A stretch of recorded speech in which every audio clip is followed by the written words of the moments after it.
अंधेरा छटेगा, सूरज निकलेगा, कमल खिलेगा। वाजपेयी की भविष्यवाणी को साकार करने में बीजेपी के हिंदुत्व एजेंडे को 18 साल लग गए, लेकिन बीजेपी हमेशा हिंदुत्व का रोना नहीं रोती थी। 1980 के दौर में हिंदुओं की एकता चुनावी ना होकर एक सामाजिक मुद्दा था, लेकिन सिर्फ एक चुनाव क्या खराब हुआ, बीजेपी को उसकी विचारधारा मिल गई। 1977 के लोकसभा चुनावों में पहली बार एक गैर कांग्रेसी सरकार बनी जनता पार्टी। अलग अलग राजनीतिक दलों का संगम थी जो हिंदुत्व, समाजवादी और कम्युनिस्ट स्कूलों की विचारधारा से बनी थी। लेकिन जल्द ही ये साफ हो गया कि डगमगाते गठबंधन का मतलब एक अस्थिर सरकार है। गठबंधन के टूटने के बाद वैचारिक मतभेद सामने आने लगे।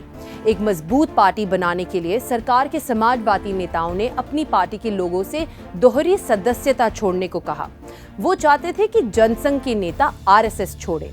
जनसंघ के नेताओं वाजपेयी और अडवाणी के दो विकल्प थे, या तो जनता पार्टी से जुड़े रहे या फिर आरएसएस से अपनी पुराने रिश्ते निभाए। 6 अप्रैल 1980 को जनसंघ के नेताओं ने जनता पार्टी छोड़ दी और भारतीय जनता पार्टी का जन्म हुआ।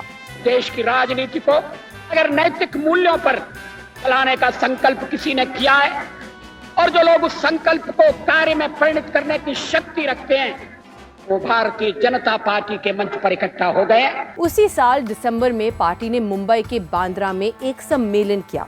इस समारोह का उद्घाटन वाजपेयी ने ही किया। उन्होंने प्रसिद्ध समाज सुधारक ज्योतिबा फुले की मूर्ति को माला पहनाई। वहीं दलित नेता दत्तात्रेय राव शिंदे ने भूमि पूजन किया।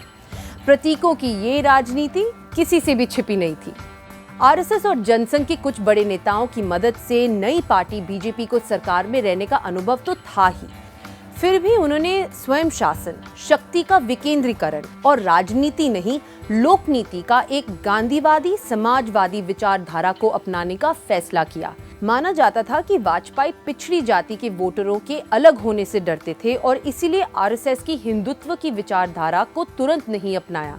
यही नहीं, उन्होंने पार्टी के संविधान में सेक्युलर शब्द को जोड़ने पर जोर दिया।